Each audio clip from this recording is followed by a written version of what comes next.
जय हिंद दोस्तों, आप सभी का फिर एक बार स्वागत है आपके अपने YouTube चैनल पर। दोस्तों, आज का जो हमारा क्लास होगा वो होगा पर्यावरण से, यानी 2013-14 में जो यूपी टेट का एग्जाम हुआ था उससे संबंधित जो 30 प्रश्न आपको पूछे गए थे एग्जाम में, उन सभी को हम करने वाले हैं। तो दोस्तों, बिना टाइम वेस्ट किए क्लास को स्टार्ट करते हैं। उससे पहले मैं आपसे बोलना चाहता हूं, चैनल को सब्सक्राइब कर लें, बेल आइकन दबा लें, लाइक कर दें एंड शेयर कर दें, क्योंकि आपको बेल आइकन दबाने से हर वीडियो का नोटिफिकेशन मिलता रहेगा। तो दोस्तों, जो क्वेश्चन सबसे पहले यूपी टेट 2013-14 के एग्जाम में पूछा गया था वो आपके सामने है कि वायु दाब नापने वाला जो यंत्र किस नाम से जाना जाता है। तो उसको जाना जाता है बैरोमीटर के नाम से। थर्मामीटर बी ऑप्शन है। अगर पूछा जाए तो ये टेम्परेचर से रिलेटेड है। किससे? टेम्परेचर से रिलेटेड है। तीसरा आपका है सिस्मोग्राफ। ये भूकंप, किसको? भूकंप नापने का यंत्र है। तीसरा है हाइग्रोमीटर, यानी चौथा जो है वो है हाइग्रोमीटर। ये किससे रिलेटेड है? ये रिलेटेड है वाटर से। किससे? पानी से या जल से रिलेटेड है। तो ये चारों आपको याद रखने हैं। इसका जो करेक्ट आंसर है वो क्या है? बैरोमीटर। नेक्स्ट क्वेश्चन जो आपसे पूछा गया था वो है बीटी कपास। बीटी कपास है एक संकर पौधा? जी नहीं, बिल्कुल गलत है। दूसरा है एक ट्रांसजेनिक पौधा, बिल्कुल सही आंसर है। एक प्राकृतिक पौधा, ये भी गलत है। एक औषधीय पौधा, ये भी रॉन्ग आंसर है आपका। ट्रांसजेनिक का मतलब होता है मॉडिफाइड ट्री। क्या होता है? मॉडिफाइड ट्री, यानी जो साइंस एंड टेक्नोलॉजी के द्वारा बनाया गया पौधा है उसको बोला जाता है बीटी कपास। क्या बोला जाता है? बीटी कपास। तो आप ये याद रखें। नेक्स्ट क्वेश्चन है आपके सामने जो पूछा गया था, कौन सा वायुमंडलीय प्रदूषक अम्लीय वर्षा का मुख्य कारक है? तो वो कौन सा है? SO2। ऐसा क्यों होता है कि आपको पता है एटमॉस्फेयर में जो पानी है, जो जल है वो होता है, यानी H2O होता है प्रेजेंस कहाँ पर? एटमॉस्फेयर में। और उसके साथ SO2 मिल जाता है तो ये बना लेते हैं H2SO4, यानी सल्फ्यूरिक एसिड ये बना लेते हैं। इसी के कारण क्या होती है? अम्लीय वर्षा होती है। H2SO4 जो है वो क्या है? अम्ल, यानी एसिड है। तो इस तरीके से जो वर्षा होती है उसमें क्या होता है? H2SO4 और HNO3। क्या होता है? HNO3। ये क्या है? Nitric acid. क्या होती है? Nitric acid. तो ये दोनों आपको याद रखना है कि अम्लीय वर्षा में दो एसिड कौन सी महत्वपूर्ण है? H2SO4 और HNO3। पहली सल्फ्यूरिक एसिड, दूसरी क्या है? Nitric acid. क्योंकि ये पानी के साथ में मिलके क्या बना लेती हैं? अम्ल। आपका जो अगला जो प्रश्न पूछा गया था वो क्या है? निम्नलिखित में से कौन सा सर्वाधिक उत्पादक पारिस्थितिकी तंत्र है? तो वो कौन सा है? उष्णकटिबंधीय वर्षा वन। देखो, ये है पृथ्वी। पृथ्वी के बीचों बीच क्या है? विषुवत रेखा। इसी को बोला जाता है इक्वेटर लाइन और इसी को बोला जाता है भूमध्य रेखा। इससे 23.5 डिग्री उत्तर की तरफ हम जाते हैं तो ये क्या है? कर्क रेखा। इससे दक्षिण में जाते हैं 0 डिग्री से 23.5 डिग्री की तरफ तो ये क्या है? मकर रेखा। इन दोनों के बीच में क्या होता है? इन दोनों के बीच में होता है उष्णकटिबंधीय वर्षा वन, यानी 0 डिग्री पर जो सूर्य की किरणें हैं वो लंबवत पड़ती हैं, यानी पूरी साल भर यहाँ पे जो गर्मी है या धूप है वो पूरी साल भर जो है यहाँ पर लंबवत गर्मी पड़ती है, ज़्यादा गर्मी पड़ती है, जिसके कारण यहाँ पे क्या होता है? ज़्यादा वर्षा होती है। और जहाँ ज़्यादा वर्षा होती है वहाँ घने जंगल होते हैं। उसी वजह से इस क्षेत्र को उष्णकटिबंधीय वर्षा वन कहा जाता है। उसके आगे जो अगला प्रश्न पूछा गया था, निम्नलिखित में से कौन सा रसायन आम पकाने में प्रयोग होता है? यानी जो आम है आपके, उनको पकाने में कौन सा जो रसायन आम पकाने में वो कौन प्रयोग में होता है? तो वो होता है कैल्शियम कार्बाइड, यानी CaCA2। क्या होता है? Calcium carbonate CaCO3, calcium hydroxide CaCO whole twice. तो ये होता है कैल्शियम कार्बोनेट, ये कैल्शियम हाइड्रोक्साइड और ये क्या है? Calcium carbide. तो ये आप सभी को कैल्शियम क्लोराइड CaClCl2। तो इसका फॉर्मूला ये होता है। तो ये आपको चारों पता चल गया, ये आपको याद रखने हैं। कौन सी बीमारी दूषित जल पीने से फैलती है, तो वो कौन सी है, वो है टाइफाइड।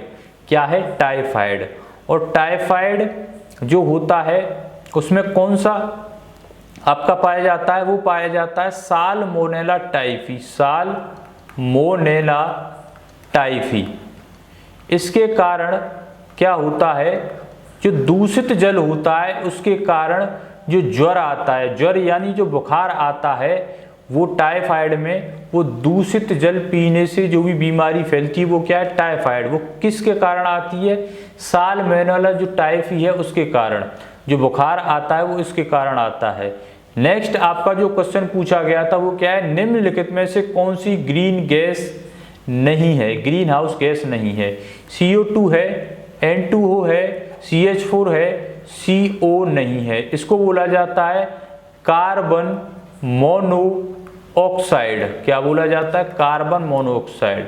ये क्या है, कार्बन 2 ऑक्सीजन मतलब dioxide, carbon dioxide. N2O nitric नहीं, नाइट्रस ऑक्साइड। और ये क्या है, मीथेन। क्या है, CH4 मीथेन। तो ये चारों आपको याद रखने हैं। नेक्स्ट आपका क्या है, इनमें से द्विबीज पत्री पौधा कौन सा है, तो वो क्या है, केले का पौधा। किसका है, केला का पौधा। नेक्स्ट आपके सामने जो क्वेश्चन पूछा गया था दोस्तों वो कौन सा है, पौधे में जल का अधिग्रहण किसके द्वारा होता है, तो वो होता है जाइलम के द्वारा। किसके द्वारा होता है, जाइलम के द्वारा। जाइलम का ये पौधा है। इस पौधे का काम क्या होगा दोस्तों, कि वाटर यानी जो जल है उसको कहाँ तक पहुँचाना, इस पौधे के अंदर ले जाना और तने तक पहुँचाना। उसके बाद जो काम होता है वो होता है फ्लोएम का।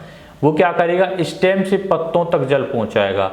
तो इन दोनों का ये कार्य होता है, यानी ये फंक्शन होता है, जाइलम और फ्लोएम। नेक्स्ट आपके सामने जो क्वेश्चन पूछा गया था, कौन सा प्रथम साहित्य स्रोत है, यानी सबसे पहला जो साहित्य स्रोत था वो कौन सा था, ऋग्वेद। कौन सा था, ऋग्वेद। ये आपको याद रखना है। नेक्स्ट क्वेश्चन आपके सामने जब पूछा गया था, वायुमंडल में 99% भाग पर किन दो गैसों का विस्तार है। आपको पता है करीब करीब 78% क्या है, वातावरण में नाइट्रोजन है। क्या है, नाइट्रोजन।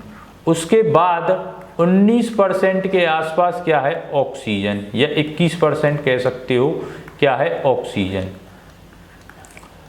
तो ये दोनों क्या है, 90% के आसपास हैं। तो वो कौन कौन सी हैं, ऑक्सीजन और नाइट्रोजन। तो आपका आंसर क्या होगा, that is a correct answer B. पर्यावरणीय अध्ययन में शैक्षणिक भ्रमण का मूल उद्देश्य है बच्चों की ऊर्जा को विकसित करना, छात्रों के लिए प्रत्यक्ष अनुभव और समाजीकरण को बढ़ावा देना, या टीम भावना बढ़ाना। तो इसका जो करेक्ट आंसर होगा वो क्या होगा दोस्तों, बी, छात्रों के लिए प्रत्यक्ष अनुभव। यदि आप छात्रों के सामने प्रत्यक्ष रूप से अनुभव दिखा रहे हो किसी शैक्षणिक भ्रमण में, तो यही इसका मूल उद्देश्य है। ये आपको पता चलेगा। ये क्वेश्चन जो है वो क्या है, पेडागोजी से। आपको पता है यूपी टेट में जो पेडागोजी से क्वेश्चन पूछे जाते हैं, चाहे वो पर्यावरण के क्षेत्र में पूछे जाएं, चाहे हिंदी के क्षेत्र में, चाहे आपके पूछे जाएं वो मनोविज्ञान के क्षेत्र में, वो 2 से 3 प्रश्न या 4 प्रश्न के आसपास ही पूछे जाते हैं। उसके आगे अगला ये भी प्रश्न पेडागोजी से, कार्यकीय रूप से शुष्क मिट्टी की क्या विशेषता है, इसको कैसे पहचानें। शुष्क मिट्टी की विशेषता ये है कि उसमें जो लवण है वो क्या पाया जाता है, मिट्टी में लवण की सांद्रता अधिक होती है।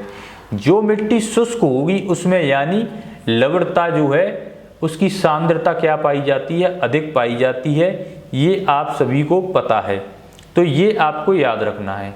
नेक्स्ट क्वेश्चन आपके सामने दोस्तों, सतत और व्यापक मूल्यांकन, कंटिन्यूअस, क्या बोलते हैं इसे, कंटिन्यूअस एंड व्यापक मूल्यांकन क्यों आवश्यक है। मैंने बताया था अगर पेडागोजी में आपको कुछ समझ नहीं आ रहा है, जो सबसे बड़ा आंसर हो वही आपका क्या होगा, राइट ऑप्शन होगा। तो इसमें क्या राइट ऑप्शन होगा, आंख मीचते ही लगा देना है, निरंतर मूल्यांकन होते रहने से शिक्षार्थियों में परीक्षा का अनावश्यक भय नहीं होता। ये कह रहा है कि लगातार यदि बच्चों का या विद्यार्थियों का आप लगातार मूल्यांकन करते हो, एवेल्युएशन करते हो। मूल्यांकन का मतलब क्या है? एवेल्युएशन। लगातार आप कंटिन्यूटी बच्चों में मूल्यांकन करते हो तो शिक्षार्थियों में जो परीक्षा का अनावश्यक भय है, जो विद्यार्थियों के अंदर जो भय बन जाता है एग्जाम को लेकर या परीक्षा को लेकर, वो खत्म हो जाता है। ये किससे फायदा होगा? सतत एवं व्यापक मूल्यांकन से ये फायदा होता है शिक्षार्थियों को। उसके सामने चरने वाले पशु, नेक्स्ट क्वेश्चन है, चरने वाले पशु वनस्पति को कैसे बदलते हैं? चुनकर चरना। यदि जानवर किसी वनस्पति को चुनकर चरते हैं तो वो क्या है?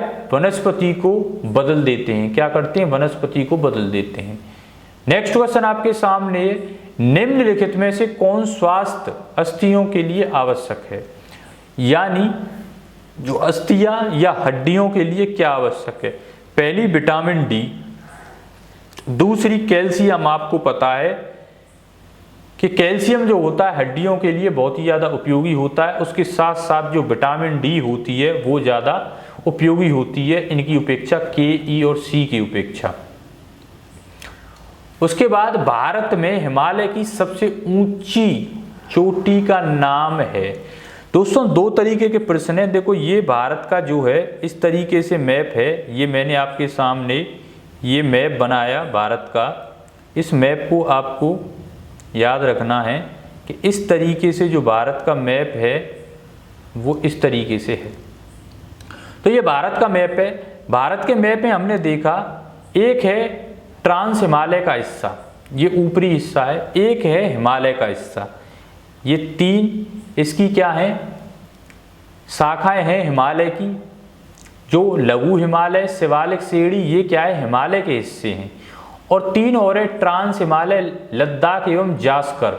ये तीन श्रेणियां किसकी हैं? आपकी ट्रांस हिमालय की। तो जो आपने देखा है माउंट केटू, क्या है? माउंट केटू, ये हिस्सा है ट्रांस हिमालय का। किसका हिस्सा है? ट्रांस हिमालय का, जो कि हिमालय की उत्पत्ति से पहले का हिस्सा है।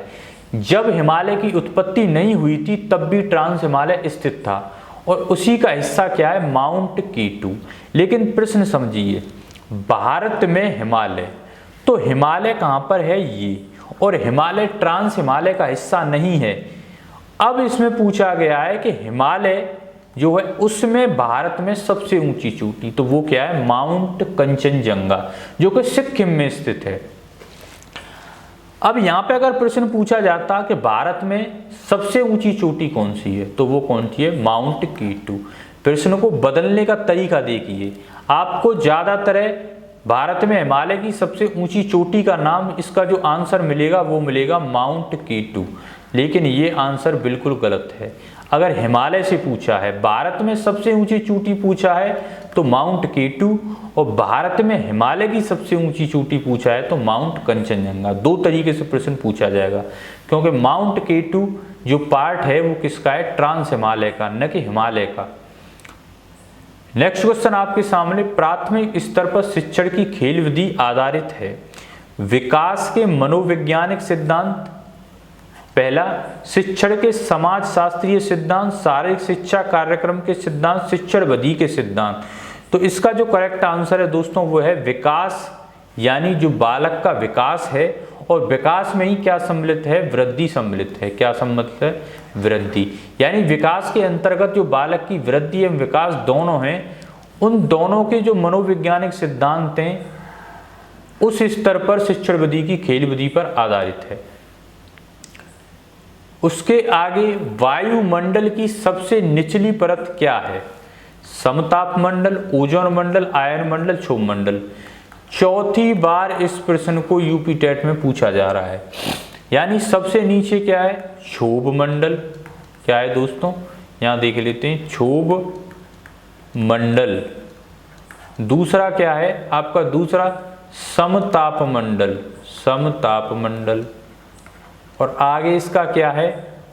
उसके बाद आपको पूछा है ओजोन, यानी इसके बाद ओजोन मंडल कहाँ पर स्थित है, ये भी स्थित है समताप मंडल में। उसके बाद यहाँ पे क्या आएगा, आपका आएगा आयन मंडल। आप ये याद रखिए जो ओजोन मंडल है वो समताप मंडल के ही अंतर्गत आता है। सबसे नीचे क्षोभ मंडल, फिर समताप मंडल, आयन मंडल। आयन मंडल से पहले क्या होता है, एक मध्य मंडल। क्या होता है, मध्य मंडल। अब समताप मंडल का ही हिस्सा क्या है, ओजोन मंडल। तो सबसे निचली परत क्या है, वो है ओजोन, यानी क्षोभ मंडल। क्या है, क्षोभ मंडल। तो करेक्ट आंसर डी होगा। विटामिन सी की कमी से होने वाली बीमारी का क्या नाम है, उसका नाम है स्कर्वी। क्या नाम है, स्कर्वी। इसको हम बोलते हैं स्कॉर्बिक एसिड। अगर पूछा जाए आपसे इसका रासायनिक नाम क्या है, इसका रासायनिक, तो स्कॉर्बी एसिड या स्कॉर्बी अम्ल इसका साइंटिफिक नेम है, यानी इसका रासायनिक नाम क्या है ये।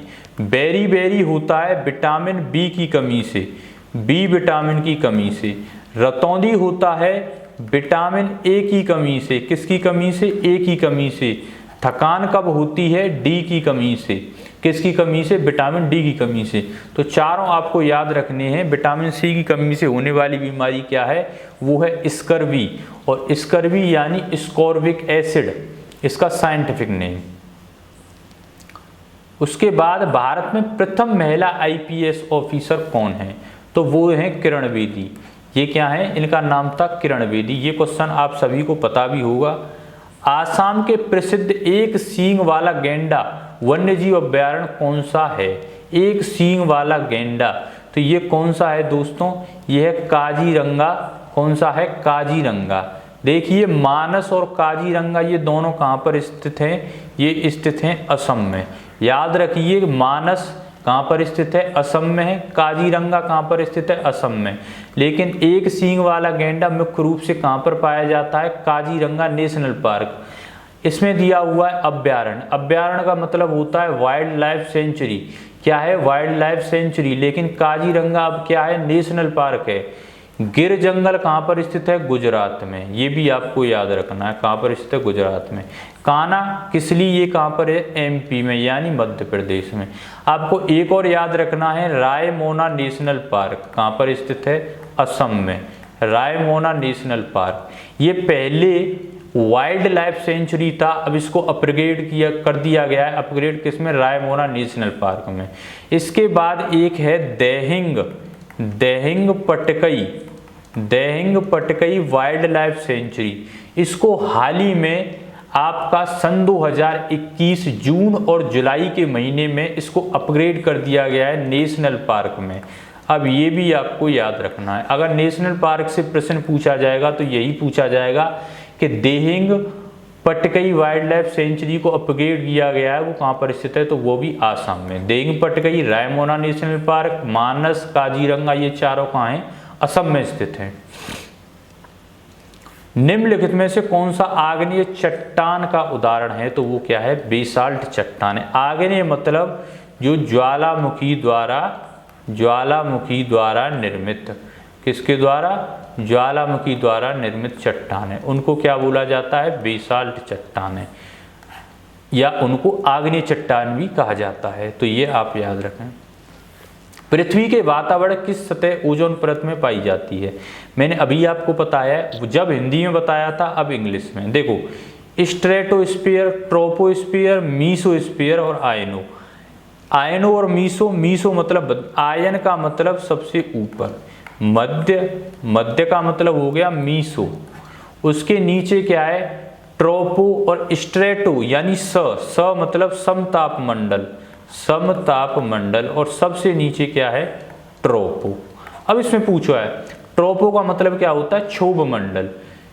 स्ट्रेटो का मतलब समताप मंडल, मध्य मंडल और आयन मंडल। इस तरीके से पहचानने की कोशिश कीजिए, इंग्लिश में आए या हिंदी में।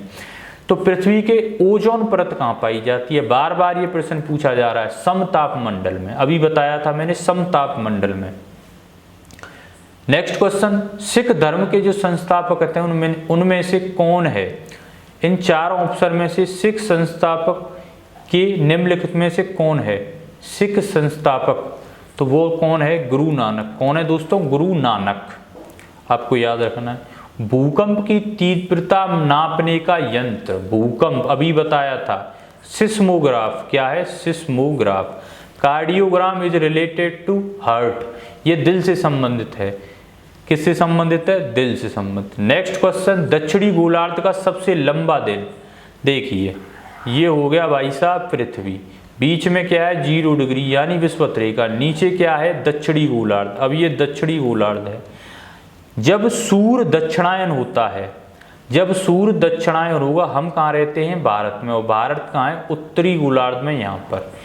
जब सूरज यहाँ पे आएगा, सूर्य यहाँ पर आएगा दक्षिणी गोलार्ध में, तो भारत में क्या आ जाती है? सर्दी आ जाती है, यानी ठंड आ जाती है। क्या आ जाती है? ठंड। और ठंड कब आती है भारत में? दिसंबर के महीने में। तो गर्मी कहाँ आ जाती है? दक्षिणी गोलार्ध में। आप इस तरीके से अंदाजा लगा सकते हो 22 दिसंबर को क्या होता है? दक्षिणी गोलार्ध में सबसे लंबा दिन। क्योंकि आपको पता है भारत में जब दिसंबर होता है तो यहाँ पर तो बहुत छोटे दिन होते हैं, तो 22 दिसंबर को सबसे लंबा दिन कहाँ होता है? दक्षिणी में।